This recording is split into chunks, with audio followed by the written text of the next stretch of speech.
हम 2021 में पहली बार इस संवाददाता सम्मेलन में बैठे हैं। आपको नमस्कार और उपलब्धियों का वर्ष रहे ऐसी अपेक्षा है और इन्हीं उपलब्धियों के साथ भारतीय जनता पार्टी के वरिष्ठ नेता और केंद्रीय मंत्री माननीय प्रकाश जावड़ेकर जी आपको संबोधित करेंगे।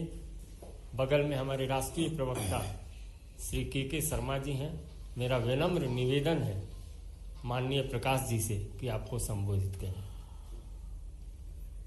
नए साल की सबको शुभकामनाएं।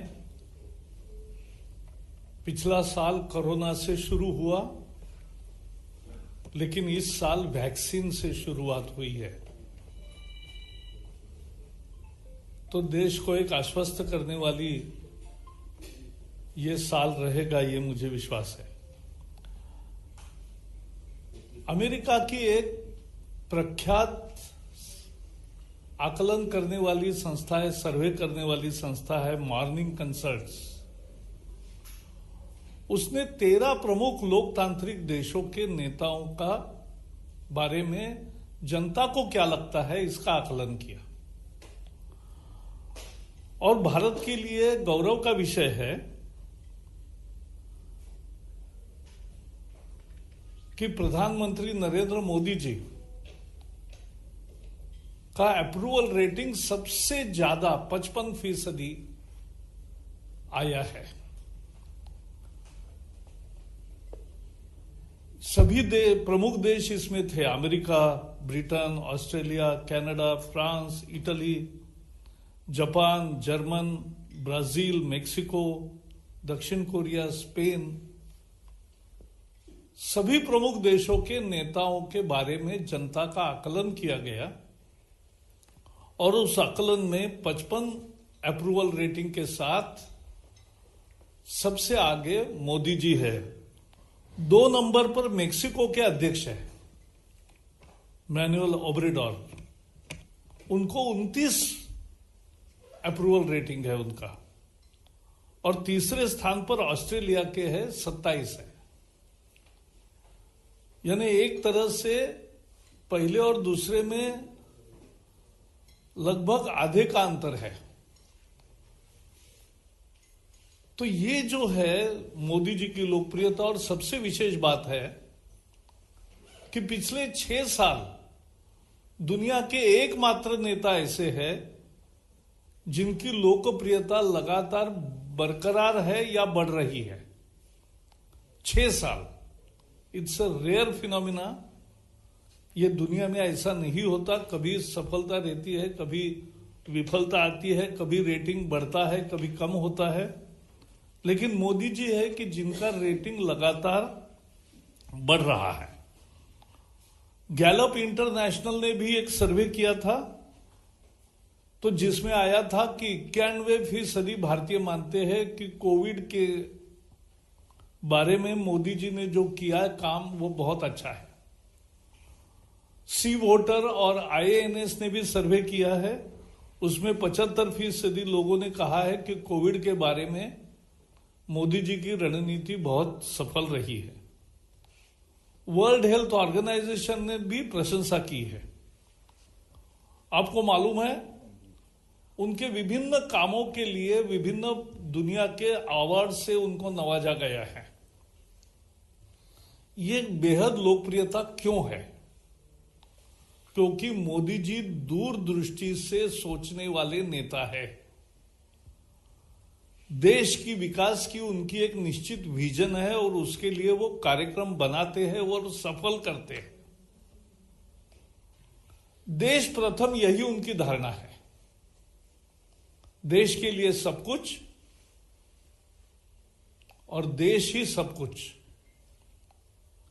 इस धारणा से जो काम करते हैं, सबका साथ, सबका विकास, सबका विश्वास, आत्मनिर्भर भारत की दृष्टि रखते हैं, उसको लेकर आगे बढ़ना चाहते हैं। Made in India, made for the world, ये नारा लेकर आगे बढ़ते हैं।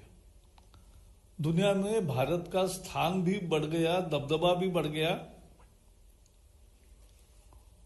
आज हमारे पार्टी के अध्यक्ष जगत प्रसाद नड्डा जी ने भी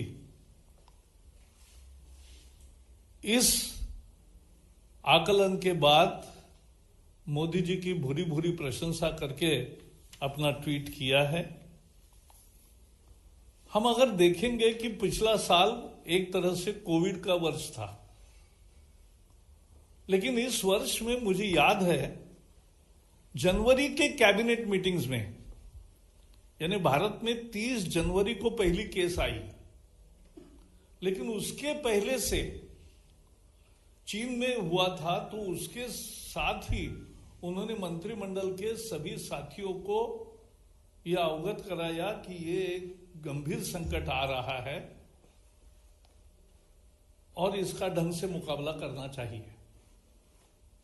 तो ये पहले से स्वयं जागरूक थे, संकट आने के बाद नहीं जागे हैं, पहले जागे और उसका काम किया है, लोगों को साथ लिया। कोरोना योद्धा एक नई टर्म तैयार हुई, जो फ्रंटलाइन वर्कर्स है हेल्थ में, और पुलिस भी होंगे या बाकी भी लोग होंगे जो समाज की व्यवस्था रख रहे हैं, उनके लिए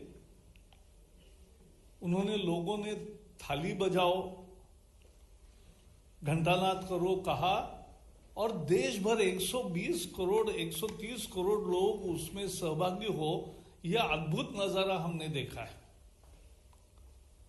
ऐसे ही कोरोना योद्धाओं के लिए दिए जलाने का भी आह्वान किया था, वो भी आया, तो जनता को सहभागी करके लिया इस मिशन कोरोना में,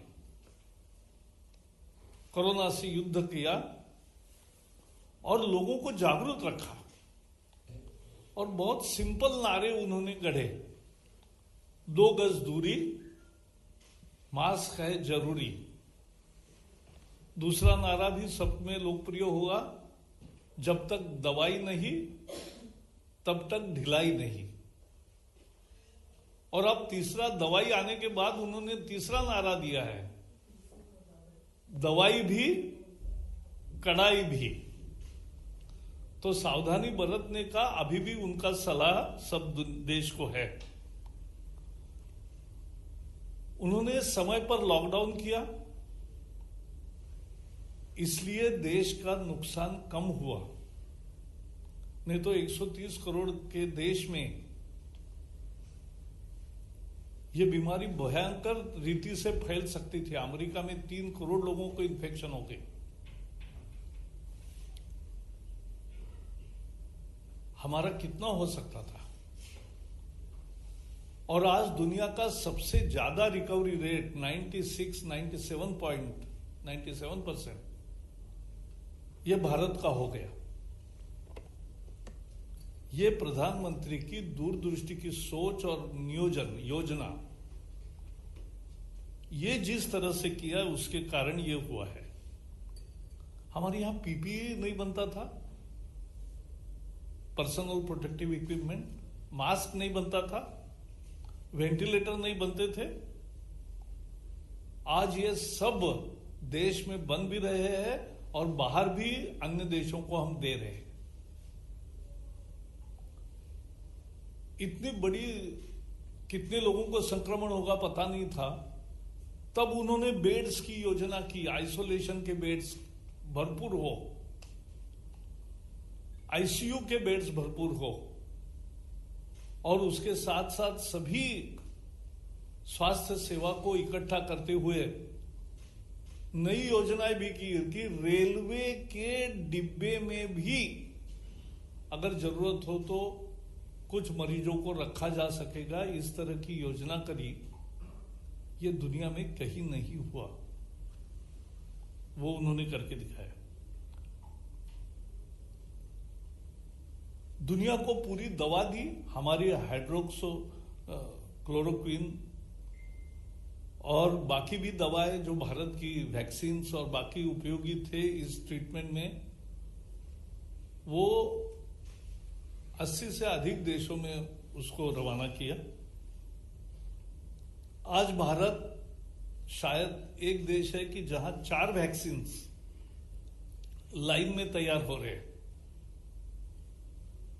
एक कल मान्यता मिली है इमरजेंसी प्रयोग के लिए, सीरम के कोविशील्ड को, फिर भारत बायोटेक का आ रहा है, झाइडेक बायोटेक का है, और रशिया का जो स्पुतनिक आया है उसका भी हेटेरो कंपनी कर रही है। तो पूरी व्यवस्था देश भर में, उसका कोल्ड स्टोरेज की व्यवस्था, उसके ड्राई रन की व्यवस्था, आज पूरे देश भर में ड्राई रन हो रहा है। एक ऐप होगा, आप सभी लोग भी फ्रंटलाइन ही है एक तरह से, आपको केवल रजिस्टर करना है, फ्रंटलाइन वर्कर को प्रायोरिटी है, आपको नंबर आएगा, उस स्थान पर जाके आपको टीका लेना है। तो इतनी सुचारू व्यवस्था, ये सब उनके नेतृत्व की एक परिचय इस एक वर्ष के संकट में मिला है। क्योंकि कोरोना जैसे संकट में सामना करते समय नेतृत्व की एक तरह से परीक्षा होती है, और इस संकट का जिस तरह से मोदी जी ने मुकाबला किया, उनकी लोकप्रियता और बढ़ी है। और इसलिए मैं मानता हूं कि ये पुरस्कार, आकलन और सर्वे का जो नतीजा है वो बहुत महत्वपूर्ण है। वो दिखा रहा है कि भारत आज किस पोजीशन में है और मोदी जी कितने समर्थता से इसका नेतृत्व कर रहे हैं, दूरदृष्टि से योजना कर रहे हैं, कमिटमेंट के साथ काम कर रहे हैं। और इसलिए दुनिया में आज इतने बड़े देशों के, लोकतांत्रिक देशों के प्रमुखों में उनका स्थान लगातार बरकरार भी है और लोकप्रियता बढ़ रही है। यही आज मुद्दा था। जस्ट अंत में कहूंगा कि उनको केवल 1-2 साल में जो पुरस्कार मिले, वो भी अगर ध्यान रखेंगे कि global goalkeeper award Melinda Gates foundation ने, जो हमने शौचालय से लेकर सभी स्वास्थ्य सेवाओं में जो आयुष्मान भारत से लेकर काम किया, उसके लिए दिया। King Hamad Order of Renaissance, पूर्व खाड़ी के सभी देशों के साथ जिस तरह से संबंध बनाए, मालदीव का भी निशान इजुद्दीन, ये बहुत बड़ा अवार्ड उनको मिला।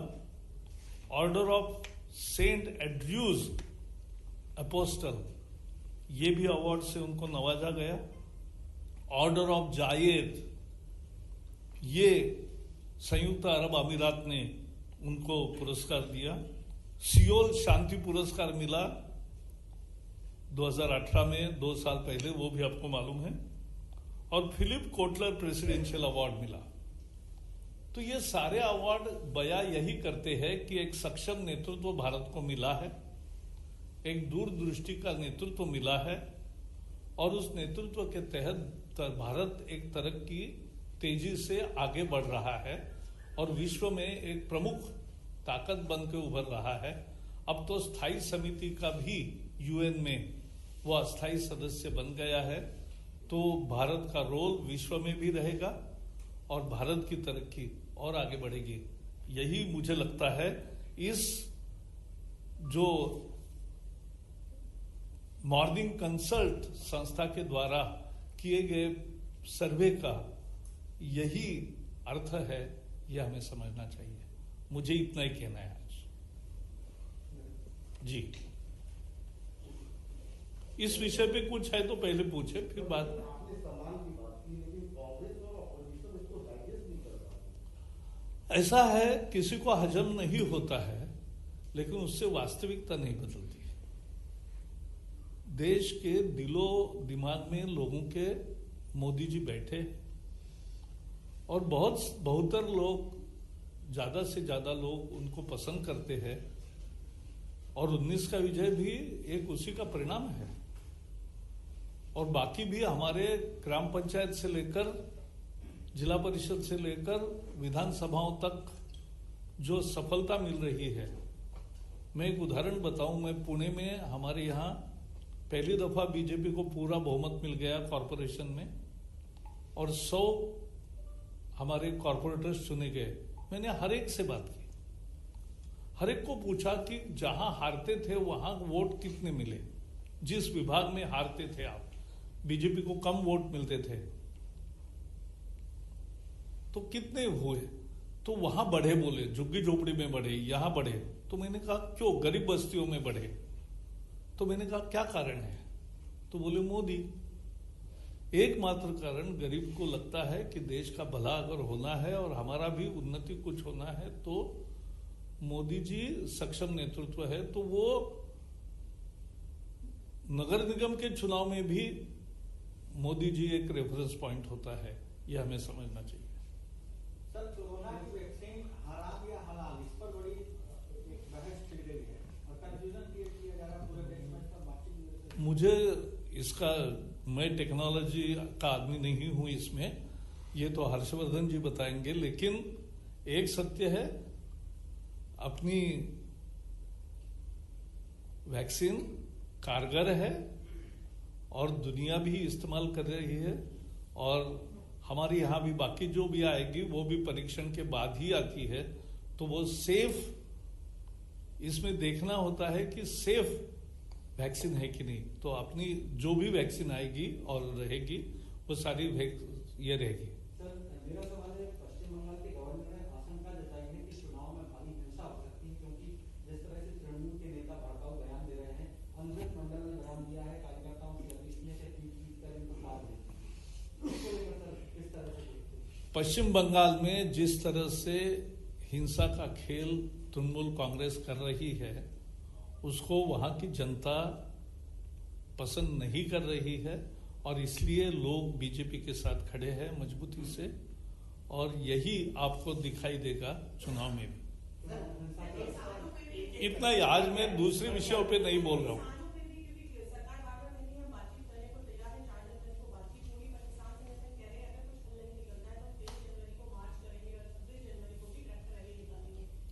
ऐसा है कि आपने देखा किसानों के प्रति राजनाथ जी ने जिस तरह से अपनी भावना प्रकट की, वो सरकार की भावना है।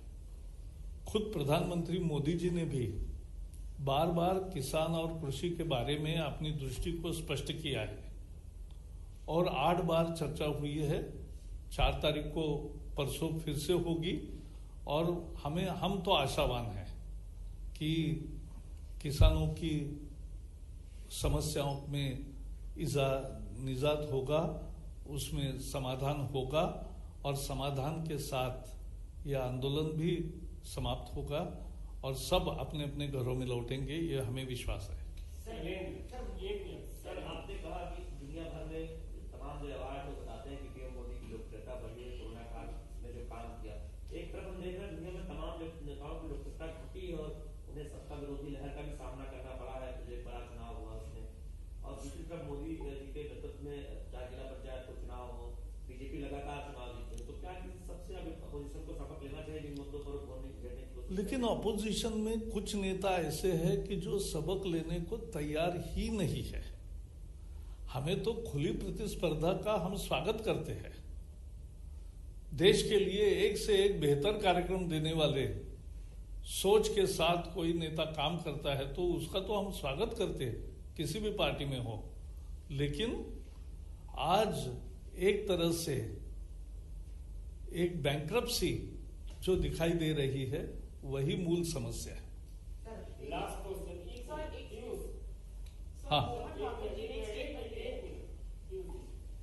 राहुल गांधी जी ने एक ट्वीट किया 2 दिन पहले और आपने भी उपलब्धियां गिनाई कोविड में किस तरह सरकार ने काम किया। उन्होंने कहा 23 खरब से ज्यादा का कर्जा बड़े उद्योगपतियों का सरकार ने बीते साल में माफ कर दिया। अगर वो 11 करोड़ लोगों तक पहुंचता तो 20,000 रुपए में पहुंचता। गलत जानकारी देने में इनका हाथ कोई नहीं और इनकी बराबरी कोई नहीं कर सकता, लेकिन ये गलत जानकारी देश स्वीकार नहीं करता। सर, मेरा भी सवाल यही था। मोहन भागवत जी ने बोला है कि Hindu can never be anti national. वो पहले ही पेट्रियाटिक होते हैं, Hindu can never be anti national. आपने कहाँ पढ़ा वो अलग है, मैंने तो कल भाषण नहीं सुना। सुनो सुनो सुनो, मैंने जो पढ़ा वो ये पढ़ा कि मतभेद किसी का अलग हो, मत राय अलग हो, तो भी वो उसके देशभक्ति पर शंका नहीं करनी चाहिए। ये मैंने पढ़ा, आपने क्या पढ़ा वो अलग हो गया। इस विषय की चर्चा नहीं है। आज जो मैंने मूल बताया, आज वर्ष की नई शुरुआत हम कर रहे, तो जिस तरह से दुनिया हमारे नेतृत्व की प्रशंसा कर रही है, लोग पसंद कर रहे हैं, भारत के भी और बाहर के भी, तो ये बहुत महत्वपूर्ण है। और भारत में लोगों की पसंदगी रोज दिन ब दिन बढ़ रही है। 6 साल लगातार कायम है, बरकरार है, और वो आगे बढ़ रही है। यही आज की खबर है।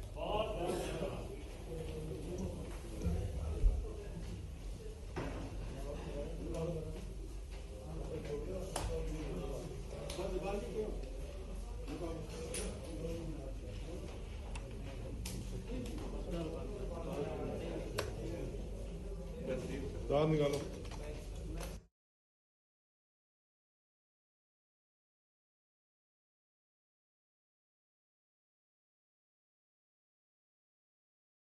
Thank you.